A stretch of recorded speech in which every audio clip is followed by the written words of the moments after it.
forgot my hairspray at home.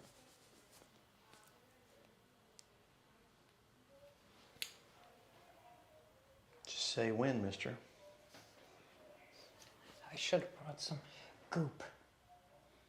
I really want to play with your hair. Well, I'm pretty sure you guys will have. Yeah, oh, we are. Don't you think he needs goop in his hair? Just to like make this go that way, that go this way, that go up. That's what, if you did it, if you would just trust me. We're live. It's okay, we can't go yet, can we? If you would just trust me one time. What are we doing? He's fixing something. One time, if you would just trust me, Yeah, I promise you would like live. it. Are we live? It's ready to go? Hey guys, this is Scott Horne with Susan Tyranny today with another little excerpt of The Beauty and the Beast. Once again, y'all get to decide who the Who's beauty is who? in that regard. This topic today is going to be one on what we kind of call a house divided.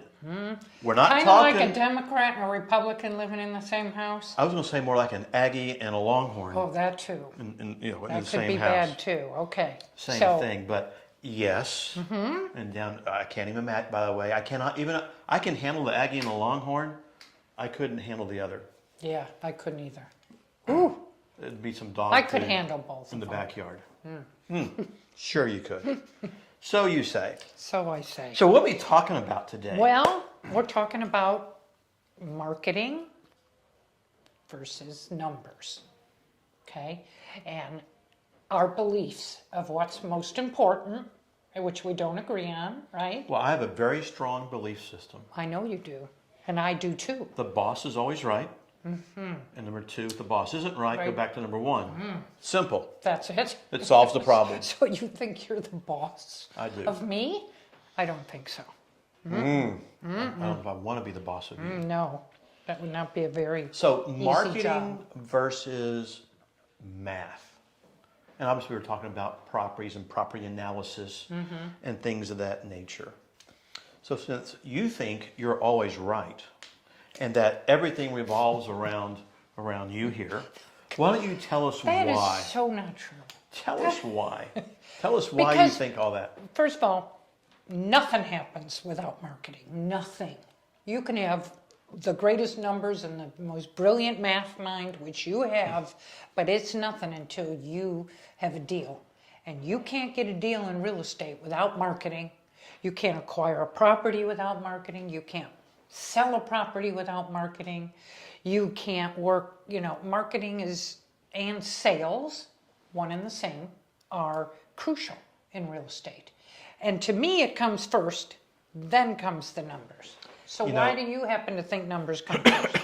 So, one thing I do tell people, especially young lawyers that have worked with me in the past, is I don't care how smart you think you are. If you can't bring the business in the door, you're going to die on the vine. So I'm not disagreeing that marketing is not an integral part of the real estate investment business. It is an integral part. I always talk about also another things that we do. I ask questions like, what are the three most important things in real estate? So what's the common answer? Location, Location, right? Right. Got it. And my perspective on that is, and this kind of gets into what we're talking about, is no, it's money, money, and money. Because you can have all that great property that you marketed for and brought in and everything else, and if you ain't got the money to close it, you ain't buying it. So you're kind of spinning your wheels, That's right? true. But, in the money scheme of things, it's also about the cost of money, and it's about learning how to save money and how to marry all those together in one. So I look at that just from a little bit different perspective in that regard. Now, I can tell you lots of things from my end about knowing the math and knowing how to run numbers and analyze deals and why I think that's more important than marketing. And the reason that's more important, in my opinion, than, so in other words, let's back up. Let's assume for a minute we have a marketing person only and you have a numbers person only. So as the guy who knows how to research the property, analyze value, whether that's through multiple listing or through whatever that perspective might be online sites, just general knowledge, whatever it might be. You've got to be able to put that together first and know how to determine the value and get close, kind of like what an appraiser does. You know, Right. there's no such thing as a guaranteed price on a property, right? An appraisal is just someone's opinion. Mm-hmm. It might be a pretty educated guess of an opinion, but it's not the price of the property. It's what Right. someone's willing to pay for it. Right. Is the real price at the end of the day. So you have to be able to look at numbers in order to determine value and know how to look at that first. And if you can't do that, you have no idea what you're going to do. The next thing is that helps you analyze, how am I going to buy this house? You know, as you're out running your cost estimates on the property, we have to go out and look at the house and determine what are the cost of repairs. 0? 50,000? And how do you get there in all those numbers and marry that together? Or else you're relying upon your contractor maybe to give you his numbers. So again, you have to analyze the contractor's numbers and have a good idea about that as well along the way, okay? Okay. So it's analyzation of the property value and how you create that, math, and knowledge based on that a little bit. Mm-hmm. The construction, but then how are you getting money? Is it cash in your pocket? Are you borrowing from a bank, private lender, hard money lender, other sources? Mm-hmm. A creative finance deal? Oh my gosh, that's really where the math comes into play. Right. How does that deal work? So when I compare and contrast marketing to numbers, evaluation of the property and the value, construction value, what's my financing mechanism, interest rate, what do I have to pay every month, what are my taxes and insurance? And then at the end of the day, I look at that and I go, obviously you got to determine what you can sell it for. Another number deal, right? Mm-hmm. You with me? I'm with you. Okay. So I've got this number deal where I know I can sell it for, but now I blend the two together, however I bought the house, and I come up with my cash flow. And that tells me whether I can buy the property or not. Okay? Okay. So without that, I don't know if I want to buy the property. Now, I'm still holding one thing back, but based upon all of that, I want to know what you're holding back. what's your perspective on that a little I bit? think all those are important, but they don't mean diddly squat if you don't have a deal. And those are basic formulas, okay? There's nothing basic. Well, My there's dear. a formula to it. No, there's you got your there's little- a quasi formula. We have what is called a calculator. Calculator, your little PCG HP 12C, thing. thank you very You much. run numbers, it's formulas. You run them. It's easy. The money part is easy, I think. Well, money is It's not about very easy to finding the find. money. It's about how does it build into the equation to determine if when you do have a property, can I buy that house or not? Do I want to buy that house or not, right? So keep going from your end. Well, So I got two more mine's things to pretty talk about. simple. Yeah, that's what you think is pretty simple. It is pretty simple, and you know it. Because if the deal's not there, and you don't spend all that time marketing and managing all the systems around that, which are never the same.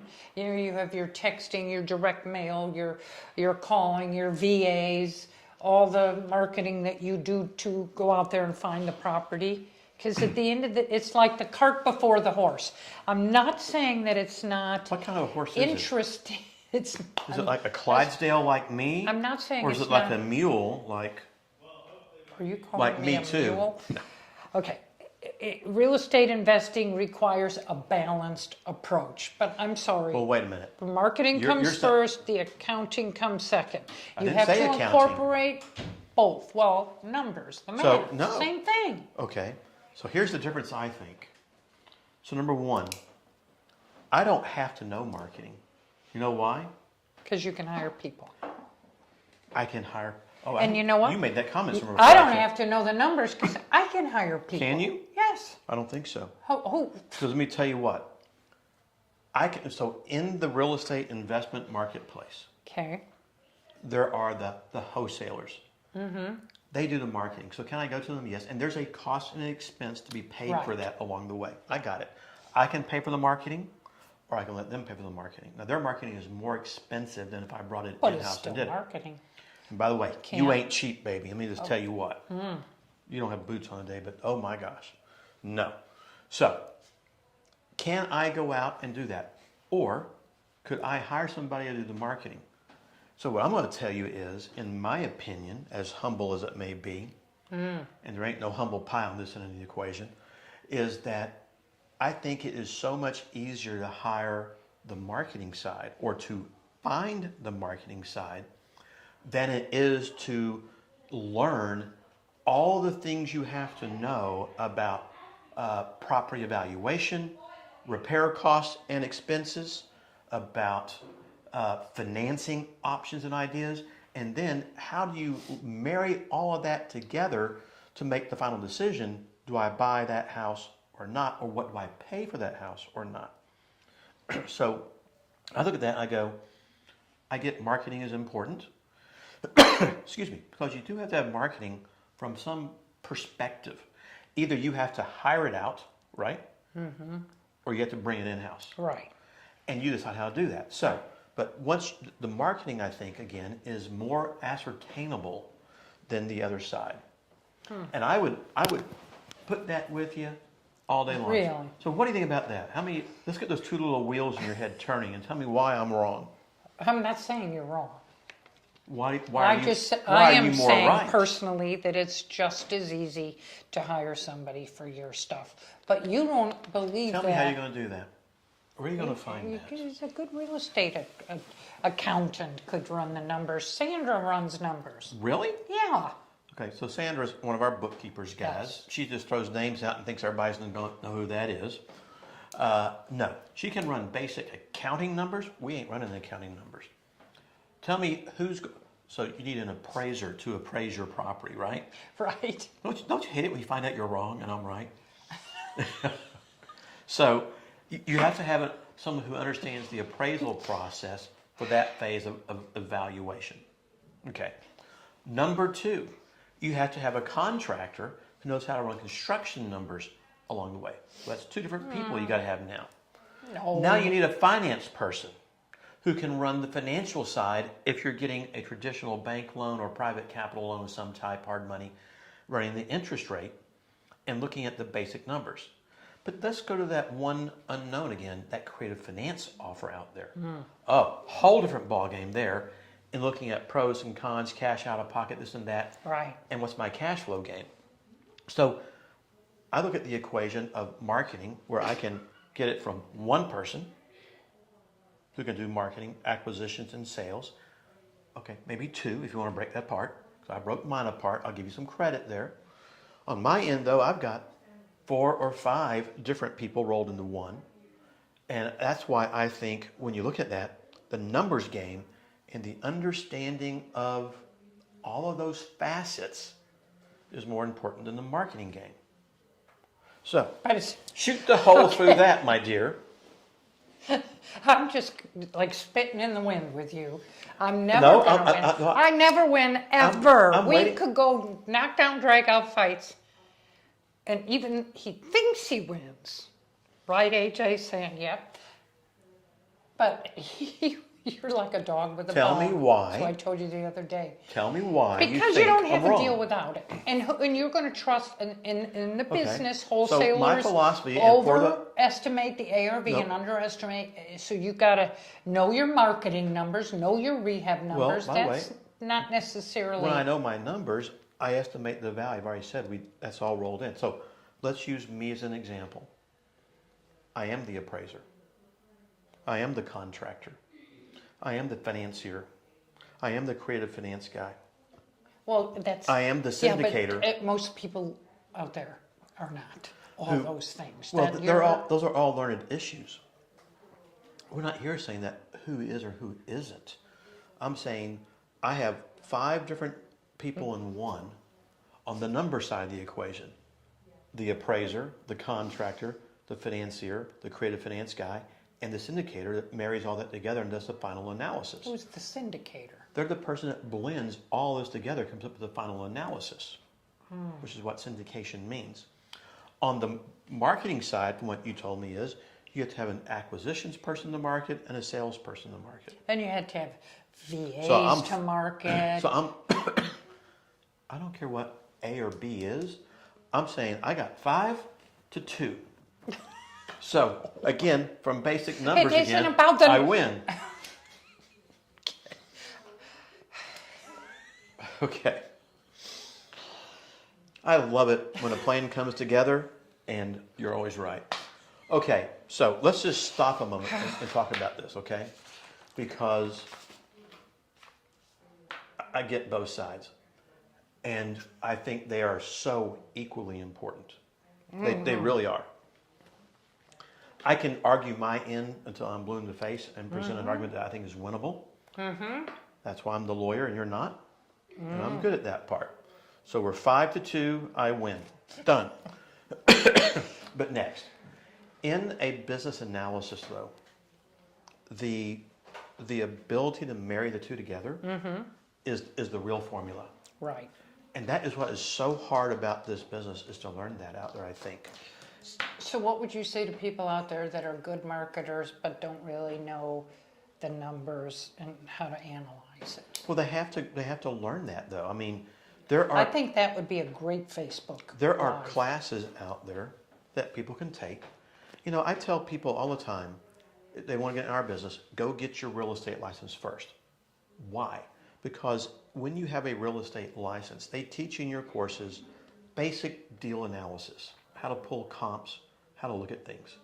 Now, they may not teach you all of the nuances of appraisal, but they give you an analysis to a degree. You learn that by doing deals over and over and over again. Or one way I did it is I actually sat down with appraisers and I said, how do you analyze these? How do you go from point A to B? How do you incorporate this in there? And I don't want to get off in the weeds on all these deals, but I need a pretty good thumbnails. You know, apples to apples, 200 square feet, bigger or smaller within the last 3 months or last 6 months. And by the way, no, it used to be historically, you look at deals within the last 6 months. Just recently, with all this junk we had going in the marketplace, they changed that to 3 months because numbers are changing so fast. Right. That's probably falling back to 6 months again right now, Right. which is where it should be. So I think someone who is getting the business, get that real estate license, number one, because you'll learn the basics of property evaluation. If you got a pool or don't have a pool, if you're facing a thoroughfare street or you're a highway, or you're facing commercial or backing up to a commercial or an apartment complex, how do you look at that and make a decision from a marketability perspective? So that's the first thing I think. Then they teach you how to market to How find. do you know this? You're not a realtor. They teach you how to market to find people who want to sell their homes, and they teach you how to market, how to find people who want to buy the houses. So by getting that license, you can get several of these items along the way. They're not going to teach you a lot about the numbers. That is a learned issue. Now, there are classes out there you can take on this. You can go and get, maybe learn some basics of the mortgage industry. But unfortunately, I think a lot of that becomes a learned thing. How do you look at a deal from all of those perspectives along the way? So, as you said, what would I suggest to somebody new getting started? It is get your real estate license, because you're going to learn the basics and the groundwork, where to start. The other items, learning how to be a contractor, there are classes out there where they teach you how to look at a rehab and make reasonable decisions. And again, those people have to go out, and when I learned the business, I went out with my contractors. I had them show me what they're doing, how they did it, and I started learning costs. You know, what are material costs? What does a piece of sheetrock cost? What does a 2x4 cost? Why is that important? Because you buy a lot of that in this business. What do countertops cost? What do cabinets cost? Appliances. You got to have a knowledge base. You don't need to know everything, but you need to have a reasonable estimation, right? Right. So but I would go out there and I'd actually would be on the job sites, get questions, ask questions. And I start like a roofer. Okay, guys, for a standard roof, a cheap 20-year roof versus a nice 30-year roof, for 1,000 square foot, what's the estimated price? Not the exact price, estimated. On a 1,500 square foot house, what would it be? On a 2,000, on 2,500. So they give me basic numbers, right? Foundations. First off, how do you calculate a foundation? You know, every 6 feet apart for piers. Interior piers or not? Don't know. Maybe based on what happens. How do you know if it's a slab leak or not? Hump in the roof. Things like this that you look at and see. Well, how'd you learn that? Wait a minute. There's a leak in the slab on the ground, and there's a hump in the roof because of the leak in the ground. Because oftentimes it'll cause the ground to swell in the middle of the house, and that ground swell in the middle of the house will cause the roof to bulge a little bit in the middle instead of being a straight line across. You can tell if it's a water leak or a foundation leak by looking at the brick line also. So how did you learn that? I went out with all my foundation guys. I've done a couple thousand foundation jobs over the years. And I was on the job site and I asked all these questions. Steel piers, concrete piers with bells, pressed pilings. What's the difference? Why? What works the best? What's the best longevity? You ask the questions. And you have to get out there and get proactive and get into business, right? Now, let me transfer over for a minute to you. Let's say I wanted to learn marketing. You know, I used to be a pretty good marketing guy when I wanted to do things. You're 4,000 times better than I am. But, is that possible? It is. That's hard. No. But if I was going to get involved in marketing in this industry, I'd want to find people and go, how are you marketing to find buyers? And there are classes for that out there. You can find a lot of it. Absorb it. Talk to people. How y'all doing this? What's happening? How are you selling your houses? Realtor, MLS, Facebook, bandit signs, whatever it might be. There are classes on that. There's an immersion you have to go through. And then after you get the immersion of all that, it is the relationships you build with all of these people you got to meet and talk with. And that's exactly how I got started, by the way. I mean, I was with mortgage guys. I didn't have a clue what the mortgage terms were. I just played along like I thought I did. And they taught it to me over time. And you listen to it and you learn it. I didn't have a clue about the appraisal side. I got sat down with appraisers. They taught me how to do it. Yada, yada, yada, right? So I think you see those kind of things. But that's how I would tell someone to do to get started. But you have to blend the two together.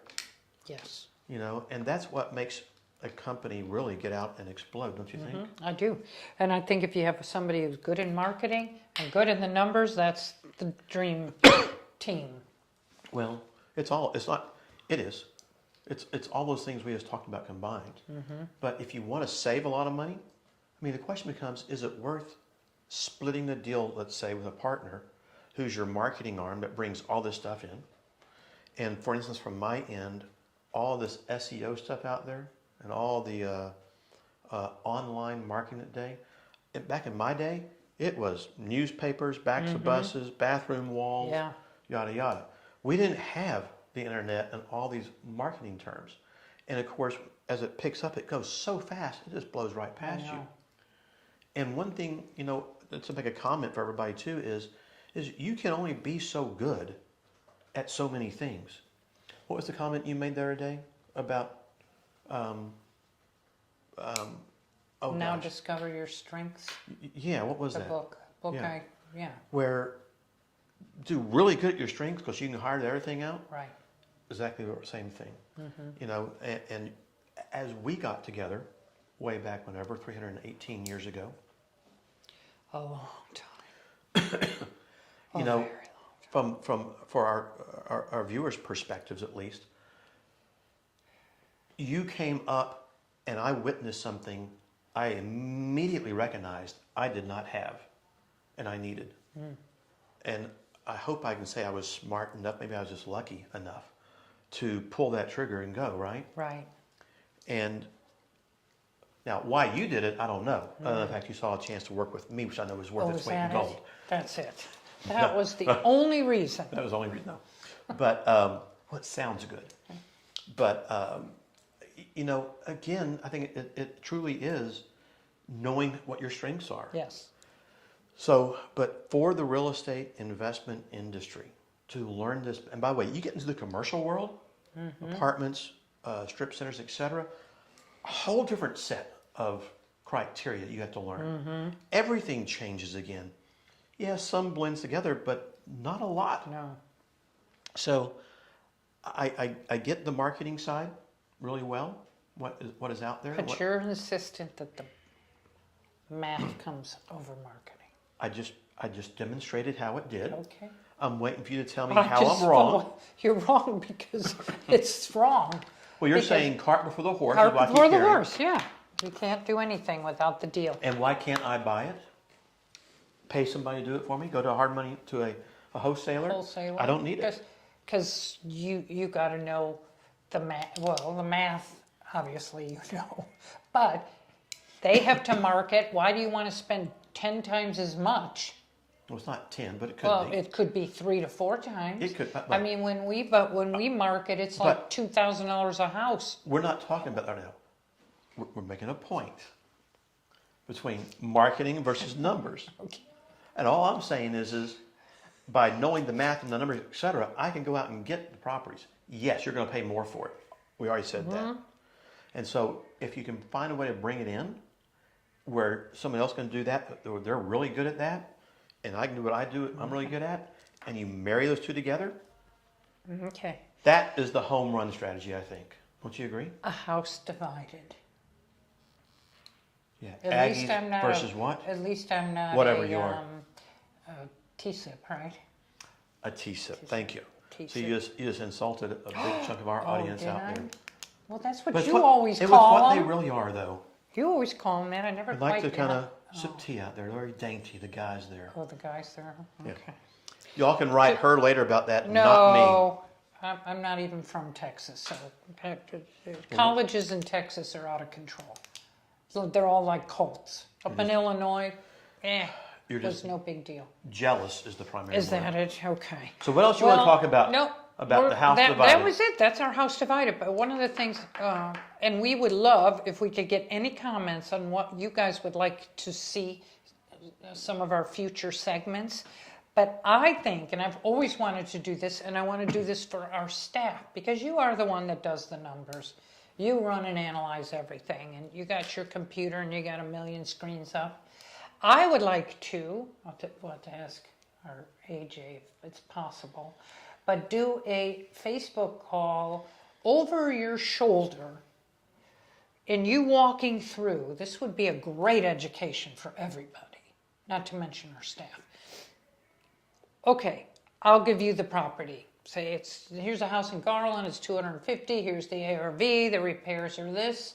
Do we do this deal? And you go through and pull up all your county sites and wherever you go find all your liens and everything on the property. All your analyzation and have it up on your, Scott has this big wide screen, and walk everybody through how you do that. I think That class would be so expensive. it would be, but we're going to do it for free Oh, we are? on Facebook Live.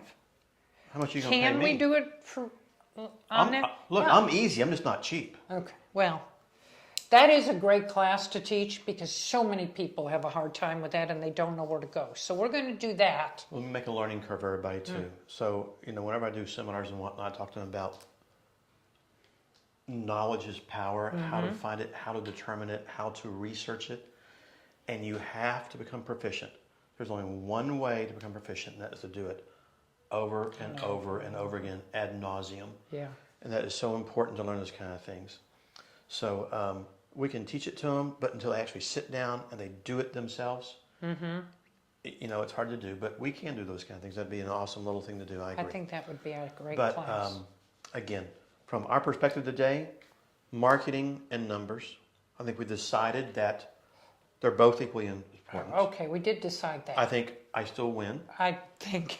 but I do agree 1,000,000% that when you can bring that in and you can blend the They two need together, to, yes. They're because both it relevant allows you and to important. do so much more and to expand those horizons. I always tell people that, you think that you give up half the deal to somebody, for instance, as a partner it might be, you wind up doing 50% less. No, in reality, you do 125% more because you're able to go out and do more things because you're able to pass off on the things you're not good at in other areas. And I think that's where people need to really think. Find that person, and we talked about this last time also, who compliments you, which means, same thing, but different. Because, again, in our world over here, Susie, you and I are both two type A personalities, go, go, go, butt heads. Yep, Look at the bruises here. I know. But on the other hand, Should see we his have back. I we have beat the, him. I have this whip. the empathy over here and none over here. None over We have here. the marketing here and the numbers over here. And although we are so similar in so many areas, we are also completely divergent in so many areas, which is a dynamic I've never had before. It's awesome. It creates so much opportunity to do those kind of things. Because you can't have two people on the same course doing the same thing. Right. You got to find a way to split, divide, and conquer and make it work, right? Yep. And that's your house divided, guys. House divided. Marketing. Yeah, no. Accounting. Numbers. No, accounting sucks. We're not talking accounting. Well, numbers, math, accounting, bookkeeping, all that So, guys, stuff. thanks for taking a minute to join us, and we'll look forward to seeing y'all next time on The Beauty and the Beast.